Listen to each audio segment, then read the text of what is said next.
Bueno, qué bendición escuchar de la muerte y resurrección de nuestro Señor Jesucristo.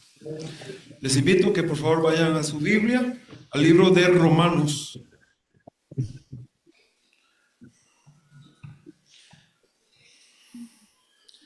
Romanos capítulo 3, por favor, al versículo 9, y le invito a ponerse de pie para leer esta porción de la palabra de Dios. Romanos 3, versículo 9 en adelante.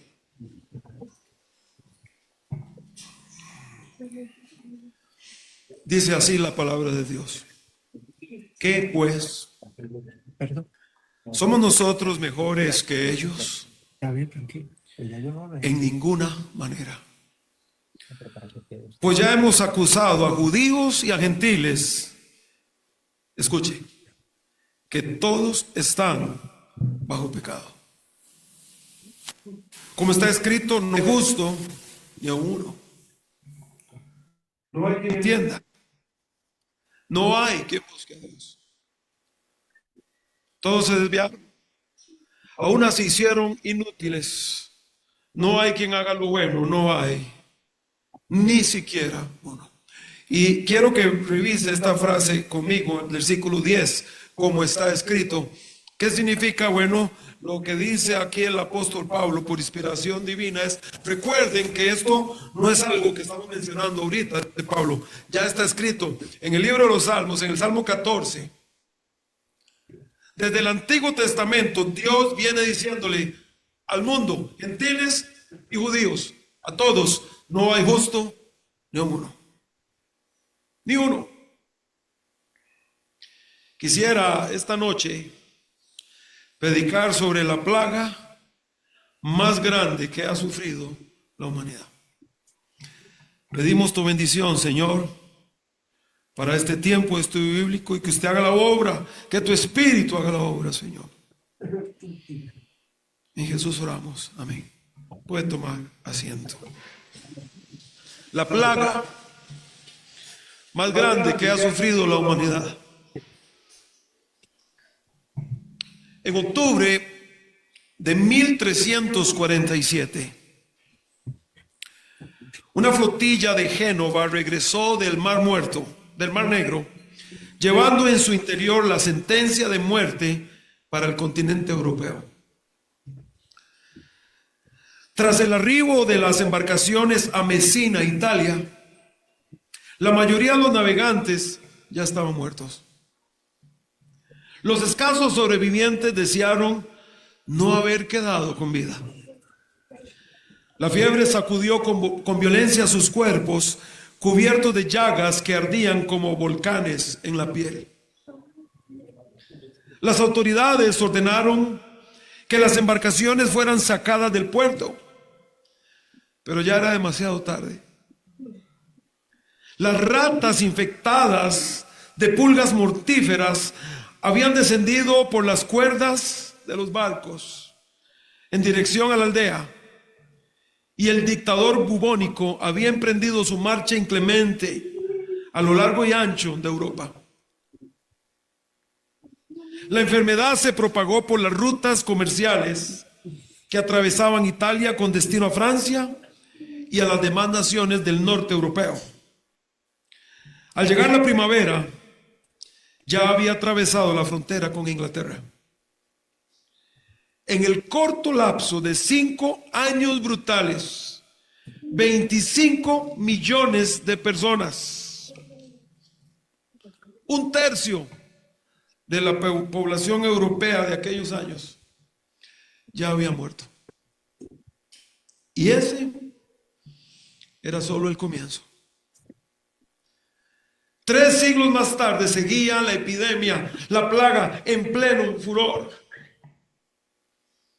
Tan solo en 1665 una epidemia dejó a su paso unos 100,000 londinenses muertos, enviando a la tumba 7,000 vidas por semana, hasta que un invierno crudo pero apropiado mató a las nefastas pulgas. Nunca se conoció una cura ni se ofreció alguna esperanza. Los sanos Pusieron en cuarentena a los infectados, aunque estos tenían sus días contados. Y siempre que se haga una lista de los flagelos más devastadores de la historia, esta plaga bubónica ocupará uno de los lugares más elevados. Pero sepa algo, no el más alto. Esta enfermedad puede llamarse catastrófica y desastrosa, pero ¿acaso ha sido la más nefasta en contra de la humanidad? No. La Biblia tiene reservado este título para una plaga más tenebrosa, para una epidemia más antigua, que al compararse con esta peste bubónica, bueno, hace que esta peste bubónica parezca una simple gripe. Ninguna cultura ha podido evitar esta plaga. Ninguna nación ha podido escapar. Y no hay persona en este planeta que jamás haya logrado esquivar esa infección. Y la Biblia tiene el nombre para la peor plaga que ha sufrido la humanidad. Se llama pecado. Pecado. Lo que el pecado le hace al ser humano, repito, hace que la peste bubónica parezca una gripe. Todos conocemos esta plaga. Todos la hemos visto. Por siglos. Es el esposo que engaña a su esposa. Es el hombre que vende drogas a los niños. Es el hijo que desobedece a sus padres y se marcha de su hogar sin importar cómo sufren sus padres. Todos hemos visto la plaga del pecado y creo que aquí, estoy 100% seguro, todos conocemos los efectos destructivos de la plaga del pecado. Déjenme mencionarle algunos. En primer lugar, el pecado hace que el ser humano viva sin Dios, alejado de Dios. El ser humano infectado por el pecado vive sin el consejo de Dios. No le interesa la opinión de Dios. Los infectados por esta plaga del pecado tratan a Dios con el mismo respeto que los estudiantes tratan al profesor sustituto que llegó ese día a cubrir al profesor. Saben que está ahí, reconocen su presencia, pero no lo toman en serio. El pecado hace que el ser humano diga, es mi vida, es mi cuerpo, nadie tiene que meterse conmigo, como si Dios no existiera. Dios dice que amen, el ser humano odia. Dios dice que perdonen, el ser humano se desquita. Dios dice que le busquen, el ser humano dice, no tengo tiempo para Dios ahora. Tal vez mañana. La segunda cosa que hace el pecado, y es algo muy serio, la infección del pecado provoca que el ser humano vaya al infierno.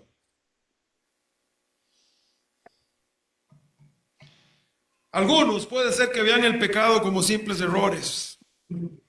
Hay gente que ve el pecado como un error, como un desliz en la vida. Pero amigo, Dios no lo ve así.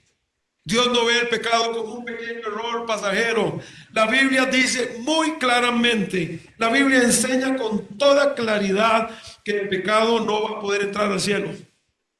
Por el contrario, el pecado envía al ser humano al infierno. Primera de Corintios, capítulo 6, dice así. Mire lo que dice la palabra de Dios. Vaya a 1 Corintios 6, por favor. 1 Corintios 6, versículo 9. Viene la pregunta, ¿no sabéis que los injustos no heredarán el reino de Dios? Y luego viene una declaración, no erase. Es un llamado al ser humano. El ser humano tiene que entender, no puede equivocarse en este razonamiento. El ser humano tiene que entender que puede cometer ese error si no medita muy bien lo que dice Dios en su palabra. No erase, dice Dios. Oiga, no se equivoque, no vea el pecado como un vacilón. No se equivoque, dice, no erase. Un error muy caro. No erréis, ni los fornicarios, ni los idólatras, ni los adúlteros, ni los afeminados, ni los que se echan con varones, ni los ladrones, ni los avaros, ni los borrachos, ni los maldicientes, ni los estafadores heredarán el reino de Dios. El pecado no puede entrar al cielo. El pecado infecta al ser humano de una forma que el ser humano no tiene cómo entrar al cielo. Y dice la escritura, no erréis. No se equivoque. Algunos ven el infierno como un lugar lleno de nenas, con discotecas y concursos de karaoke. Ese no es el infierno. Vamos a 2 de Tesalonicenses, por favor. Capítulo 1.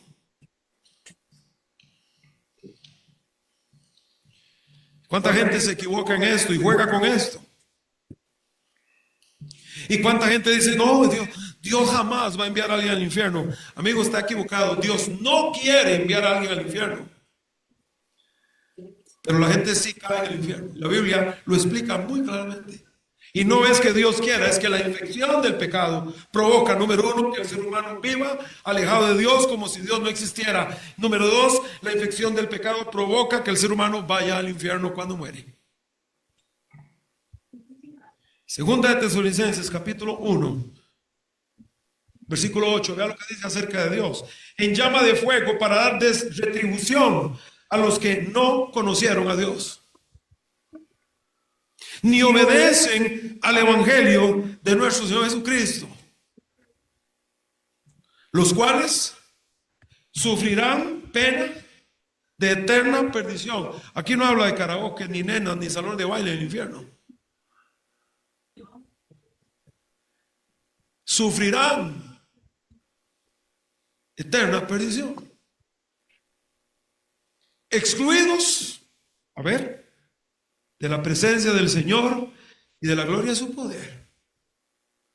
Excluidos de la presencia de Dios. El infierno no es un lugar de placer como muchos dicen. Y Cristo habló del infierno muchas veces. Y algunos han conocido esta estadística que le he dado varias veces, se la repito. Cada vez que la Biblia menciona el infierno una vez, esa es la proporción, menciona el infierno 3 veces. Se habla más del infierno en la Biblia que del cielo. ¿Por qué razón? Porque Dios quiere que el ser humano no cometa el error. No erréis, no se equivoque. El infierno existe, es un lugar terrible donde el ser humano, infectado por el pecado, va a ir cuando muera. Cristo lo detalló. Él mismo lo detalló. Vaya conmigo a Mateo capítulo 8, a los evangelios. Y ahora en esta semana que está tan de moda, tanta película y tanta cosa de Cristo, miren lo que dice la Biblia. Mateo capítulo 8, versículo 12.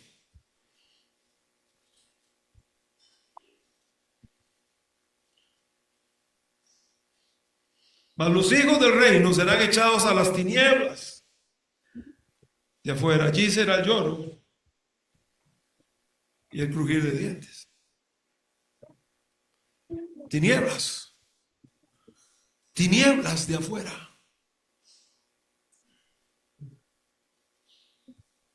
Vamos a ir al versículo capítulo 13, por favor, del mismo libro. Nos vamos a quedar en Marcos, en Mateo un momento. Mateo 13, el evangelio. Son palabras de Cristo. Él mismo lo dijo. Oiga, amigo o amiga, oiga, quiero decirle, yo no creo que Cristo estuviera mintiendo.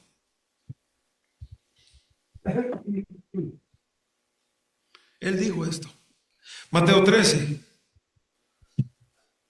42. Y los echarán en el horno de fuego. Allí será el lloro y el crujir de dientes. Wow. Lloro y crujir de dientes. No me parece un salón de baile. Es un lugar de tormento espantoso. Si va conmigo al libro de Marcos, por favor. Un libro más arriba. Vamos a ir al capítulo 9 de Marcos. Y aquí vamos a leer una descripción acerca del infierno. Y Cristo está dando esta descripción.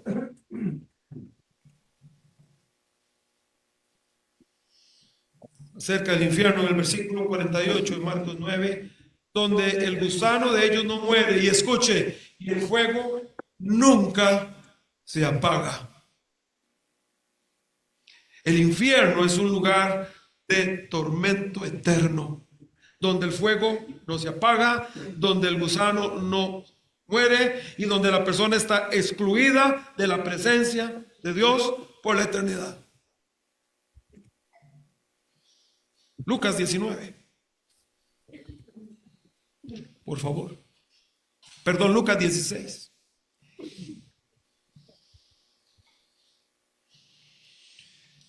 Y Cristo está ilustrando, siempre enseñando. Y mientras estaba enseñando, Cristo contó la historia del rico y Lázaro.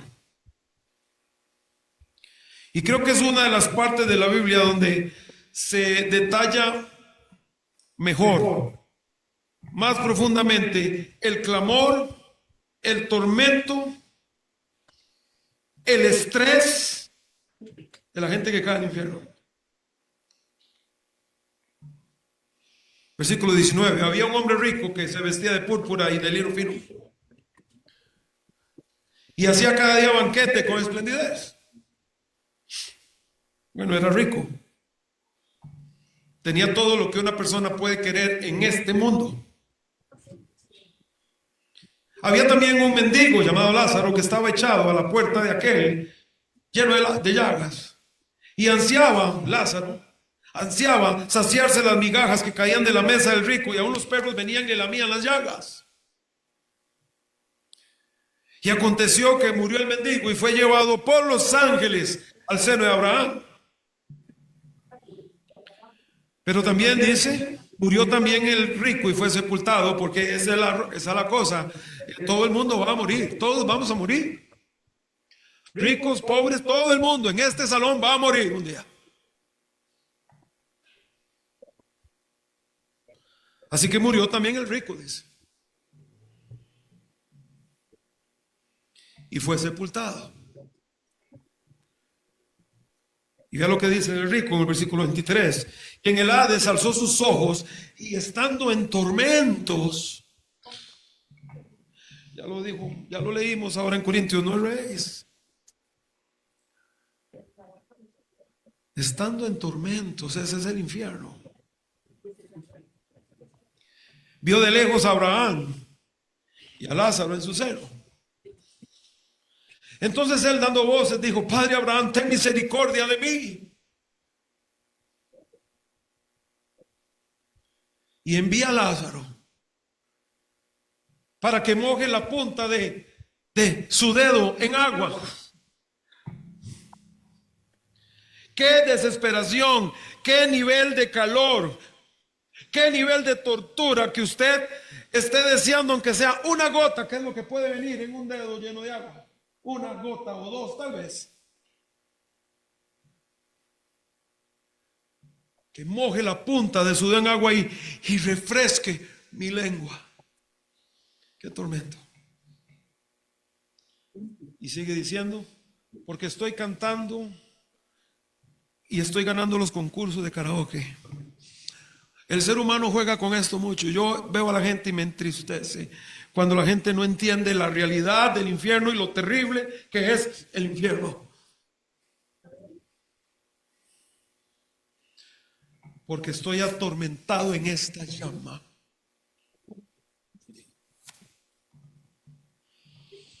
El rico deseaba una gota de agua, tan siquiera una gota. Es un lugar terrible el infierno, es un lugar de tormento eterno. Y la Biblia dice, está establecido para los hombres. La Biblia, no esta iglesia. La Biblia dice, está establecido para los hombres que mueran y después el juicio.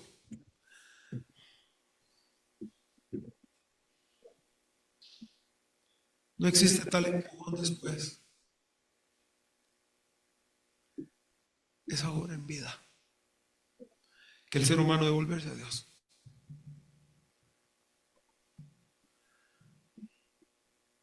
Pero Abraham le dice, versículo 25, hijo, acuérdate que recibiste bienes en tu vida y Lázaro también tus males, pero ahora Lázaro, es congelado aquí y tú atormentado otra vez, la realidad del tormento del infierno. Además de esto, una gran cima está puesta entre nosotros y vosotros, de manera que los que quieren pasar de aquí a vosotros, ¿qué? No pueden. Ni de allá pasar acá. No se puede. Cuando el ser humano cae en el infierno, no sale de allí. No se puede, dice.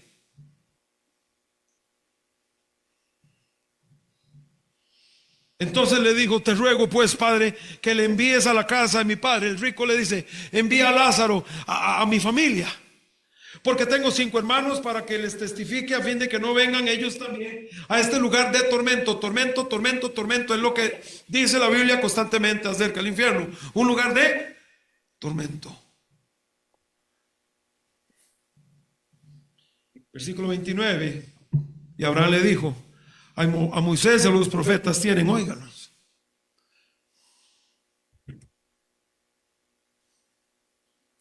¿Qué le dijo Abraham? Tienen que escuchar el mensaje de los predicadores que tienen abajo. Tienen que escuchar el mensaje de los predicadores que tienen. Tienen que escuchar el evangelio.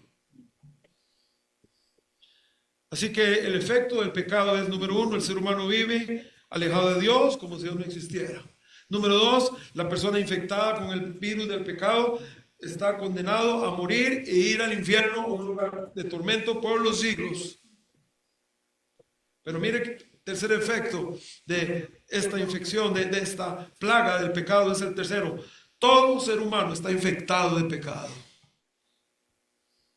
Tal vez usted diga, bueno, yo no tanto, yo soy buena persona, yo trabajo, soy buen padre, soy buen esposo, soy buena esposa, no le deseo nada mal a nadie, cumplo con mis obligaciones, yo creo que Dios existe, etcétera, etcétera, etcétera. Pero ya leímos lo que Dios viene diciendo desde el Salmo 14. Hace siglos Dios viene diciéndole a la humanidad, no hay justo ni a uno. No hay quien entienda, no hay quien busque a Dios, todos se desviaron, a una se hicieron inútiles, no hay quien haga lo bueno, no hay ni siquiera uno, ni uno. Todo ser humano está infectado por el pecado. Es lo que dice la palabra de Dios en Romanos capítulo 3, versículo 10 en adelante. Es lo que dice la palabra de Dios en el libro de los Salmos. Dios viene diciéndole hace siglos a la humanidad, no hay nadie que no esté infectado de pecado.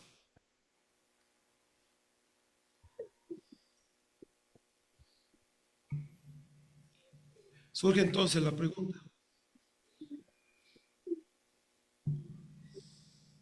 ¿qué hacer entonces? ¿Qué hago? ¿Qué puedo hacer? Vamos a ir a Hechos capítulo 16. Porque esta pregunta, una vez que el ser humano ha entendido la realidad del pecado en su vida y cómo lo aleja de Dios, cómo lo envía al infierno, el ser humano, cuando entiende esta realidad, siempre hace esta pregunta: ¿qué puedo hacer entonces? Fue la pregunta que le hicieron a Pablo allá en Filipos, cuando Pablo estaba allá en la cárcel. Pero el carcelero escuchando los himnos, escuchando a Pablo, escuchando a los que estaban ahí.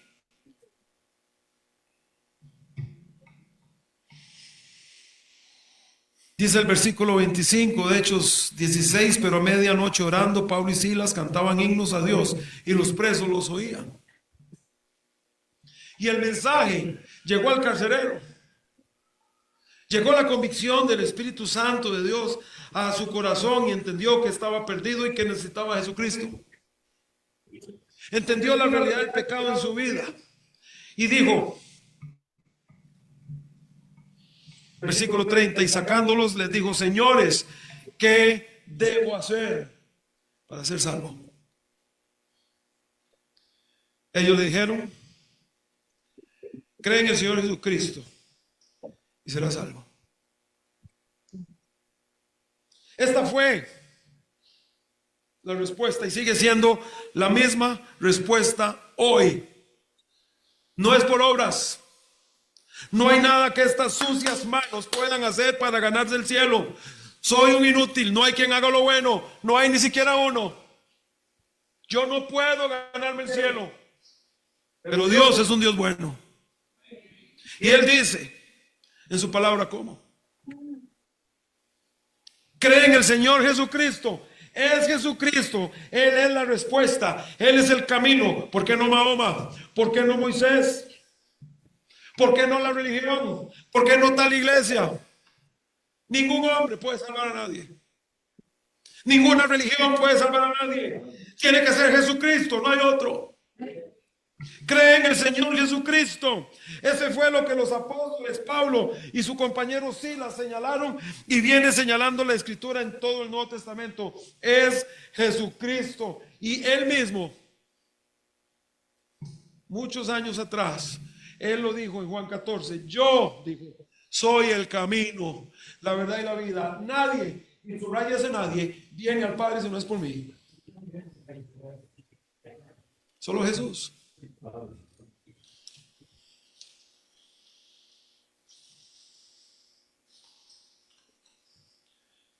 Permítame mostrarle cómo funciona esto.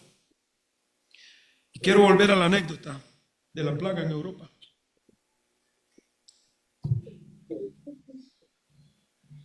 Tuvieron que pasar 300 años para que la plaga bubónica llegara a la aldea pintoresca de Iam, Inglaterra.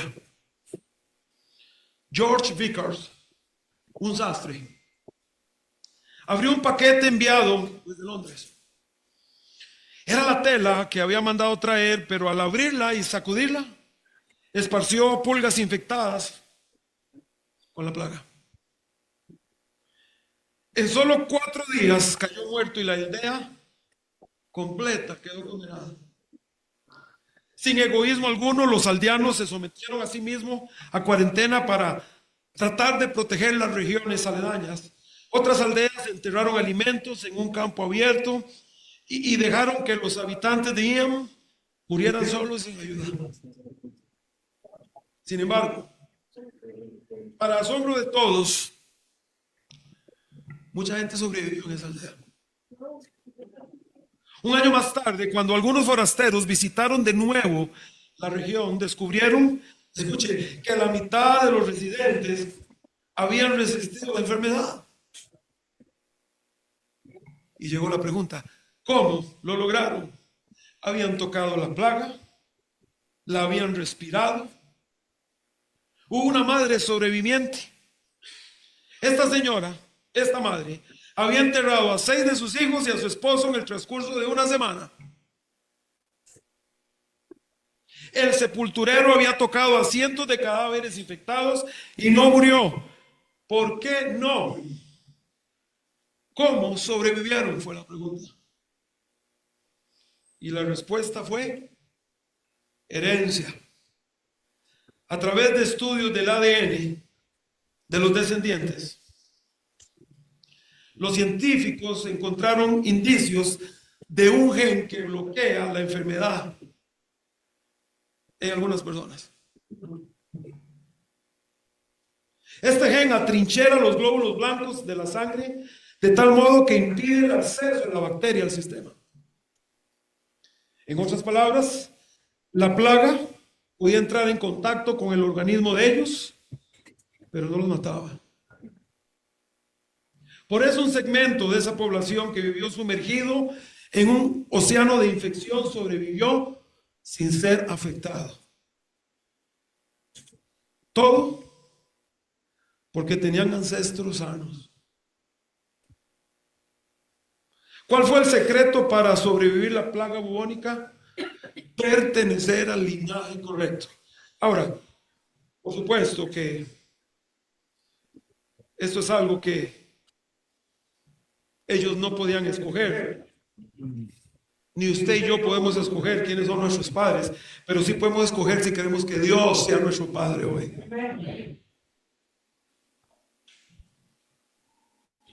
Juan capítulo 1, versículo 12, dice una increíble y preciosa verdad.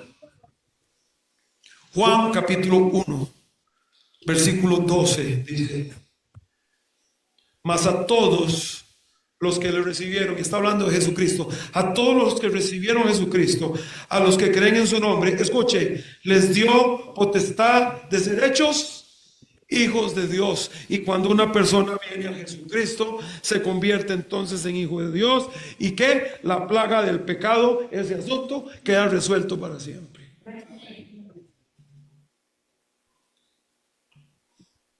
Juan capítulo 8, versículo 24. Solo Cristo puede solucionar el problema del pecado en la vida del ser humano. Y vea lo que dice Cristo. Cristo mismo dijo: por eso os dije que moriréis en vuestros pecados, porque si no creéis que yo soy, en vuestros pecados moriréis. A menos que el ser humano entienda que Cristo es el camino, que Cristo es el único, que no hay otra forma, que no hay otro mediador entre Dios y los hombres, Jesucristo. A menos que el ser humano entienda que solo Cristo puede salvarle, dice: en vuestros pecados moriréis. Hay una plaga, la peor, en todos los continentes, en todas las épocas, en todos los tiempos, en todos los países, en todos los lugares, en todos los siglos, se llama la plaga del pecado. Y Romanos capítulo 6, versículo 23 dice algo también que es maravilloso. Ya leímos en Romanos 3: no hay quien entienda, no hay quien busque a Dios, no hay ni siquiera uno, no hay quien haga lo bueno, no hay ni uno. Pero en Romanos, en el mismo libro, Dios sigue dándonos destellos de su mensaje. ¿Qué hace Dios? Dios le dice al ser humano en Romanos, comenzando: quiero que entiendan que el pecado es real, que el pecado destruye, que el pecado los aleja de mí, que el pecado los envía al infierno y que todo ser humano está infectado de pecado. Pero en el mismo libro, en el capítulo 6, en el versículo 23 dice: porque la paga del pecado es muerte, mas la dádiva, el regalo de Dios es vida eterna en Cristo Jesús, Señor nuestro. Jesucristo es quien puede solucionar su problema, amigo o amiga, esta noche. Es un regalo. No hay forma, ya Romano lo dejó claro, no hay forma que estas manos puedan hacer algo bueno. Pero cuando el ser humano entiende eso y viene humilde al Señor y le dice: Señor, reconozco que soy pecador, reconozco que estoy infectado por el pecado en mi vida. Pero Señor Jesús, quiero que con esa sangre que derramaste en la cruz del Calvario, porque Juan el Bautista dijo: he ahí el Cordero de Dios que quita, no disimula, no maquilla, quita el pecado. Señor, quiero que esa sangre que derramaste limpie mi pecado. Quiero que me perdones, que entres en mi corazón y me salves. Y cuando el ser humano hace eso, recibe entonces vida eterna y se convierte en un hijo de Dios, y ahora entonces el pecado no tiene potestad sobre su vida. porque la paga del pecado es muerte. Mas la dádiva de Dios, Dios es un Dios bueno, Dios lo da. La dádiva de Dios es vida eterna en Cristo Jesús.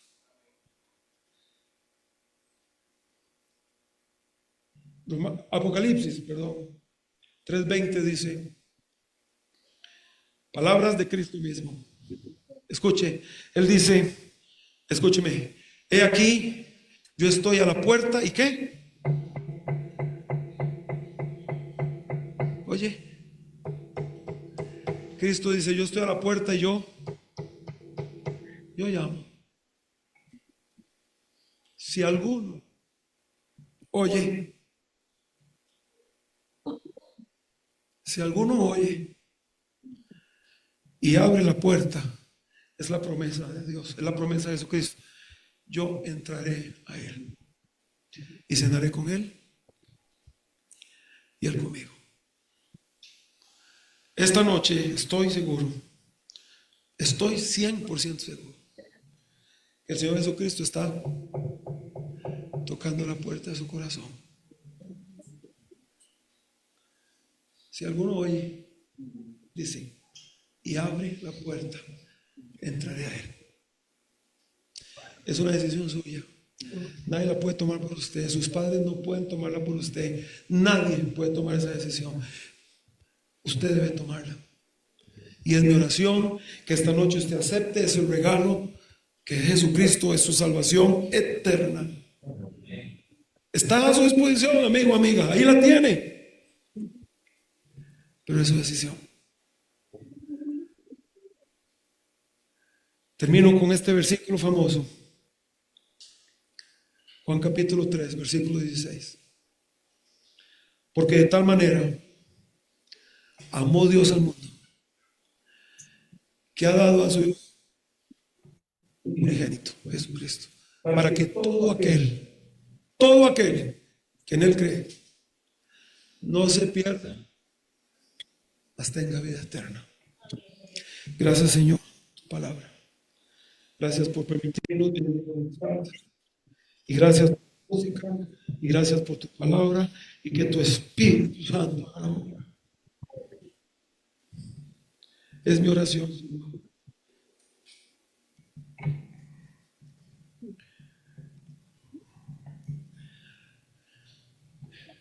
Solo voy a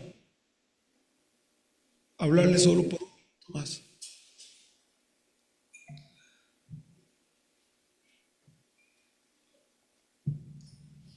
¿Quién dice yo quiero que Jesucristo me salve? Nadie va a avergonzarlo. Escúcheme, señor, señora, joven, señorita, escúcheme. Nadie va a avergonzarle. Jamás. Pero queremos orar por usted. ¿Quién dice yo quiero aceptar a Cristo esta noche? Yo quiero abrirle mi corazón al Señor Jesús. Yo entendí el mensaje. Lo entiendo. Y sé que Él está tocando la puerta de mi corazón. Yo quiero abrirle. Escúcheme, señor, señora, joven, señorita, escúcheme. Nadie va a avergonzarle. Otra vez, aquí yo estoy a la puerta y llamo. Si alguno oye y abre,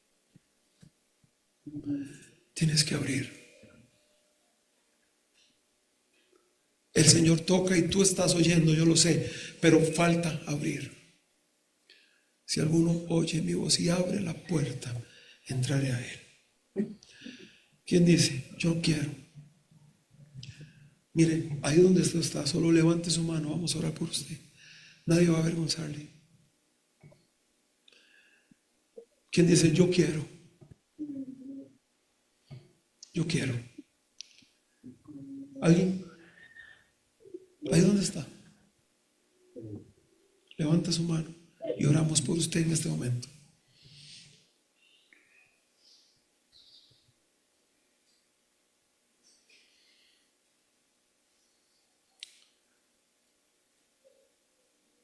Voy a preguntarlo una última vez y luego concluimos. Sí quiero que se dé por enterado, amigo, que yo no sé qué va a pasar más tarde o mañana. No sabemos qué va a pasar con nuestra vida.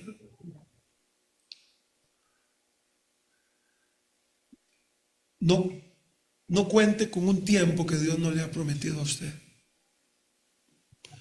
No diga voy a pensarlo el mes que viene, mañana, ahora más tarde tengo que analizarlo, porque no sabemos qué va a pasar. Ni siquiera sabemos qué va a pasar de aquí a 10 segundos. Pero esto es lo que hay. Así que por última vez, si alguien aquí dice yo quiero abrir la puerta de mi corazón a Jesucristo, déjeme ver su mano en alto y voy a orar por usted, amigo, amiga. Voy a orar por usted. ¿Alguien? O que está luchando ahí, yo sé. Está luchando. Pero no deberías luchar, deberías abrir la puerta a Jesucristo para que Él sea tu Salvador. ¿Quién dice yo quiero abrir mi corazón a Jesucristo esta noche? Si levanta su mano, voy a orar por usted. ¿Hay alguien? ¿Alguien así? Mis hermanos, la última canción antes del aleluya era gracias Cristo. Gracias Cristo.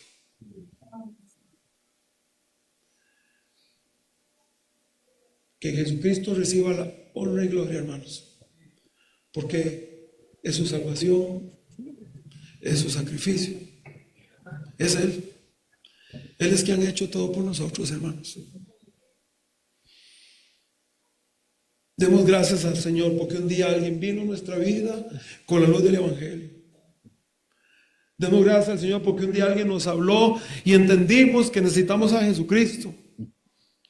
Y abrimos nuestro corazón a Él. Y Él entró, ¿no? ¿Verdad? Él entró para siempre. Y como dice el canto, y ya nunca saldrá. Demos gracias al Señor esta noche, mis hermanos, por su salvación y por su resurrección y porque pronto regresa a buscar a su iglesia.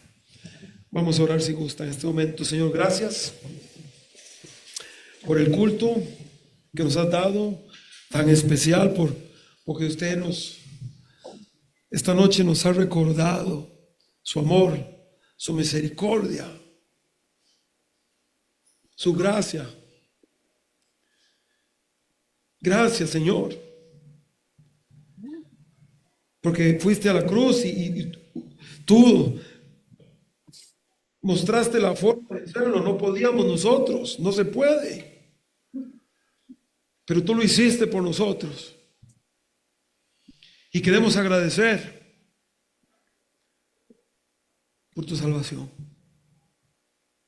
por tu Espíritu Santo, por tu palabra. Todo, Señor, bueno, todo lo bueno viene de tu mano. Esta noche la iglesia aquí te da gracias por haber muerto por nosotros en la cruz, por haber resucitado al tercer día, Señor. Llévanos conmigo a casa, danos descanso.